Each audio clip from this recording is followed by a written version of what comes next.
Welcome to the Wellness Watch podcast. My name is Dr. Lauren Carroll. I am a physician executive, a speaker, and a wellness expert. I love speaking on all things health, all things wellness, and all things leadership. And that's what we're going to be talking about today. We're going to be talking about management.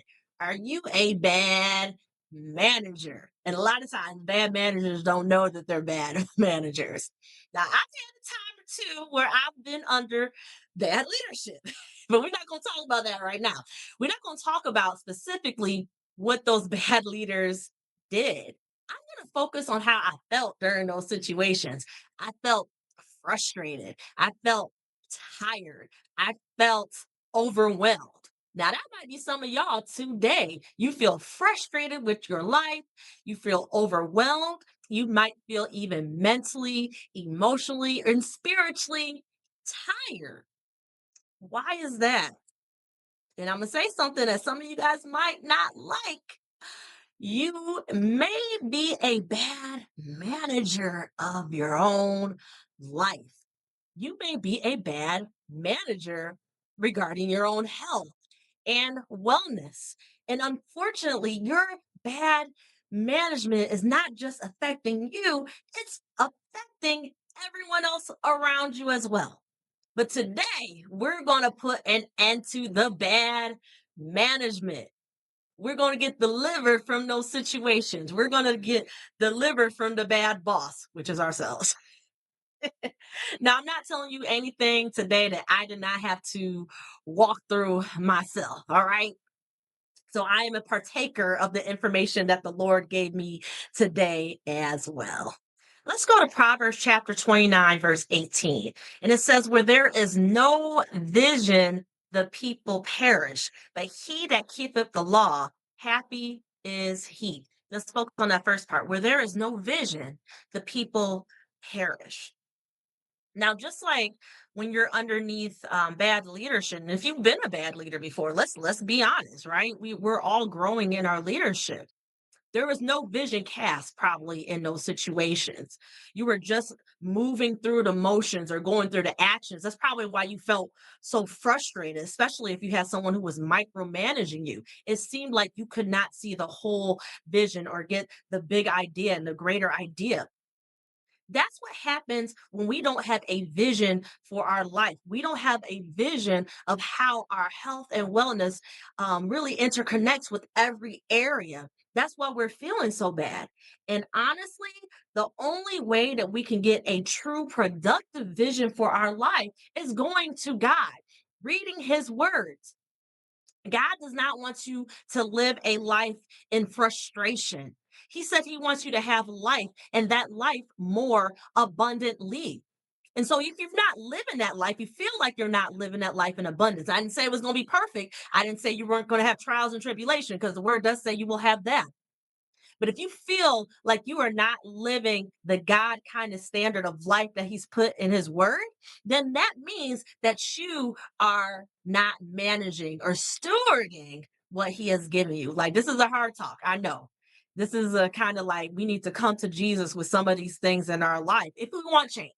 Like, if you want to stay the same, if you're okay running around in circles, if you're okay not achieving your goals, if you're okay with running into obstacles over and over again, if you're okay with not feeling good, if you're okay with not moving the needle, corporate terms, if you're okay with not moving the needle in your life, then you can disregard what I'm saying. But if you're trying to improve, if you're trying to change, if you're trying to do all that God has called you to do, that means we've got to deal with these management issues. So let me put this in practical terms. One concept that really helped me was work life harmony. And I say work life harmony as opposed to work life balance. Because in the past, that's what I was trying to have. I was trying to have balance in my life, meaning I was trying to give equal strength to all things in my life at one time. I was stressed, y'all. I was stressed. But the concept of work life harmony means that you might have different things going on in your life, all important, but some things more need more attention. Some things need more priority. That means if I'm putting prioritizing certain things at certain seasons, at certain times, I'm not feeling bad for those things I'm not putting so much attention to. The word harmony actually means pleasing combination. How many of you guys have ever sat through an choir singing in harmony? It's such a blessing. And if their hearts are right, the anointing just comes down and it just falls, right? But think back to when you've listened to people who are not singing in harmony. And it's usually that person that is flat, that is off. They don't even hear themselves that they're not in harmony with the other people that they're singing with. And that's how your life is sometimes. When we're not walking or we haven't established work life harmony, you're off. You might even feel you're off, but you keep on going through emotions. But here's the thing, everybody else around you can see the manifestation of your offness. I don't know if that sounds correct, but whatever. Everyone else around you can see that you are off, but you're too busy trying to keep up appearances that you just gonna go on because you don't want to change because change hurts. Change can be hard, but change is necessary. Improvement is necessary. And honestly, sometimes I think that people's worst enemy is their addiction to comfort. Their addiction to comfort. This is what I've known. I'm comfortable. If I try to grow in any way, that's going to mess up my comfort level. And some people are comfortable with dysfunction. Some folks are comfortable with living lives that are not in harmony at all. So if I'm talking to you and you're that way, you can listen. But if you're not going to take up the things that I'm saying, if you're not trying to improve, I don't know how fruitful this will be for you. This podcast will be for you. But if you're of the nature of I need to change something, I can't go on like this. I need wellness in my life. I need to walk in health. I need to do and be who God has created me to be. Then keep on listening. And I'm not saying that I got it all together, but this is something that I've had to work on for my own peace. And I'm going to tell you, work life harmony is achievable, but it's something that you got to work at. You got to work with it every single day. It's just like a good relationship. You got to work on that thing because people change. We change physically, our minds, our emotions. Sometimes they just change, right? We've got to be courageous. Instead of a bad manager, instead of being a bad leader of your life, be your own hero. So, how do we establish work life harmony? We have to start with our values. Our values are our non negotiables, meaning these are the things that I must have in my life to be successful. These are the things that are important to me for me to function well. For example, I know one of my main values is my relationship with God. I need God. I'm not one of these folks that, oh, I did it all in my own strength. No, quite the opposite. Quite the opposite. In fact, most of the things that I've done in my life was because God told me to do it, just like this podcast, just like speaking publicly, even being a leader. Most of my leadership positions, people be gunning to be a leader, to get a title. That was not me. Not at all. Most of my leadership positions, people asked me to do it. And I went to God in prayer. He's like, I need you to do this. This is my will for you. This is the assignment that I have for you to do. Even I didn't mention it, but I am a minister of the gospel. I never thought that I would be a minister at a church, on a church staff, but that's what I am. And I love it. I feel like that's something that I've been called to do. But I'm gonna tell you, you asked me 10 years ago if that would have been in my life, I would have said no, because quite honestly, I didn't even like ministers that much. And that's another story for another day. Our values are so important, or determining our values is so important to establishing a life of work life harmony. Now here's one statement. If you are taking notes, I want you to write this down, or I need you to take a screenshot or whatever. I need you to screen video record this next statement. When we know our values, we can set up priorities. When we know our priorities, we can set boundaries. When we know our boundaries, we can make a schedule that makes appropriate time for our values. I'm going to say it again. When we know our values, we can set priorities. When we know our priorities, we can set boundaries. And when we know our boundaries, we can make a schedule that prioritizes our value. And honestly, it's all about time. It is all about a time game. We make time for the things that really are important to us. We make time, or we need to make time for those things to help lift us up, to give our life meaning. And the reason you are so frustrated, you're feeling so tired, you're feeling so overwhelmed, you feel like you are not well, is because you're prioritizing things that are not a part of your values. Your values can consist of, like me, your relationship with God, your family, your relationship with your friends, even your job or your profession. For many of us, I find meaning in what I do. I find meaning in my assignment. I don't even call it a job, I call it an assignment. Now here's the hard thing. Now, if you feel like you're just going to a job and there's no meaning in it, you need to get on your knees and you need to pray to the Lord. Like, Lord, am I supposed to be where I'm at right now? You've got to be courageous enough to wait for that answer and accept it and then make those moves if you need to.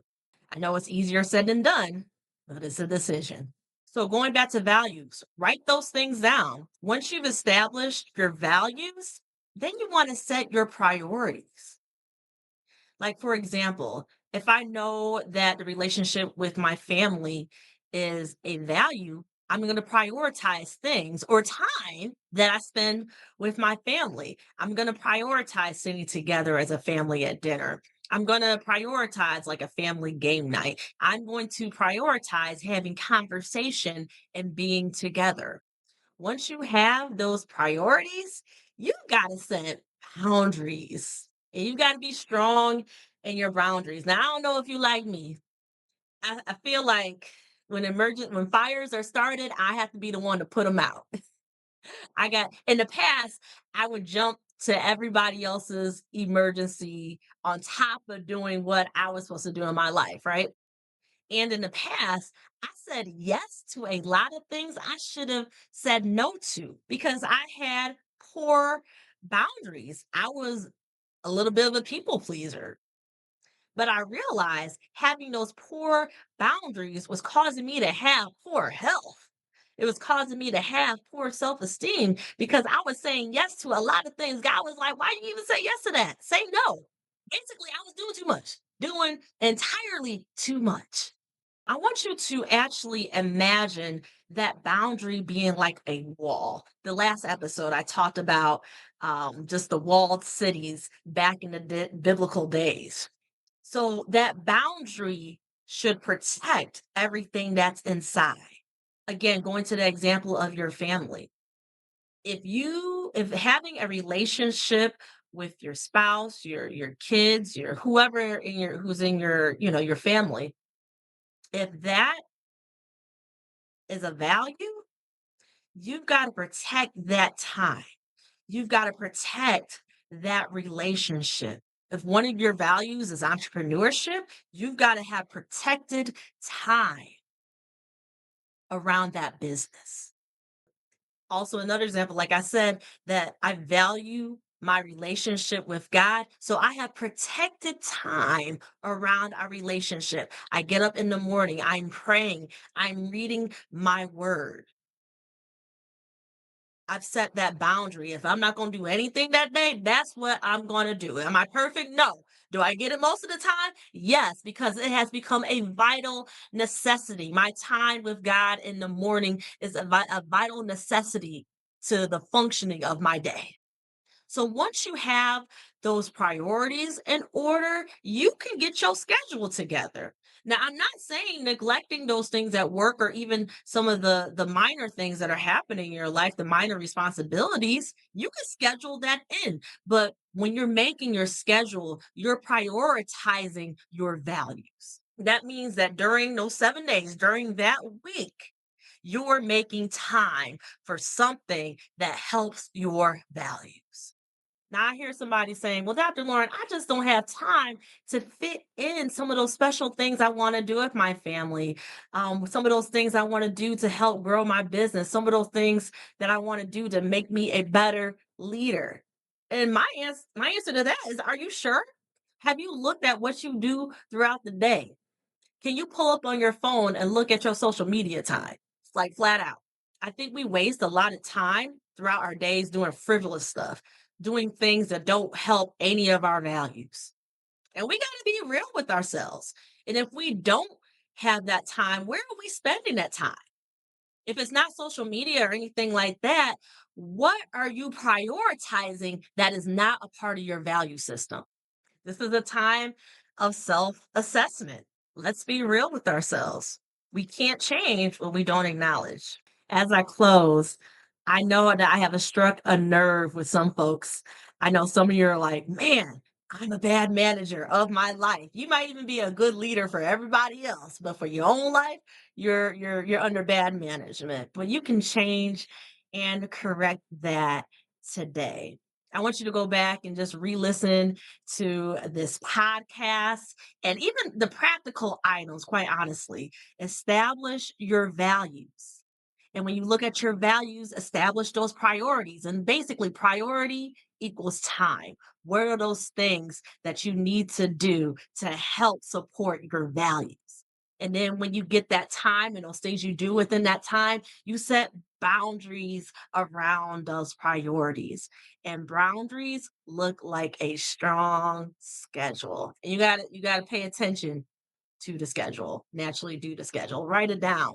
We have all this technology to help ourselves out to keep that schedule together.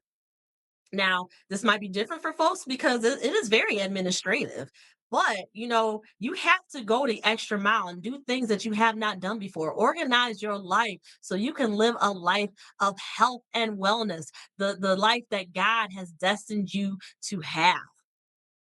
God don't want you stressed, baby. God do not want you frustrated because of the things that you're doing and the things that you're not doing. So don't be a bad manager of your life. Be a good manager. God has made you to be a great leader, not just of others, but of yourself. So if this podcast has helped you today, drop me a comment below, like and share. And you can follow me also on Instagram and TikTok. It's underneath Dr. Lauren Carroll or Dr. Carroll, Lauren Carroll. Yeah, it's one of those. And then also let me go ahead if you are interested in having a speaker or anything. Some of my speaking information is on www.drlaurencarroll.com. And on there, you will also have access to a free 5-day devotional about creating a mindset for wellness. All right, guys, it was wonderful kicking it with you today, and see you next time.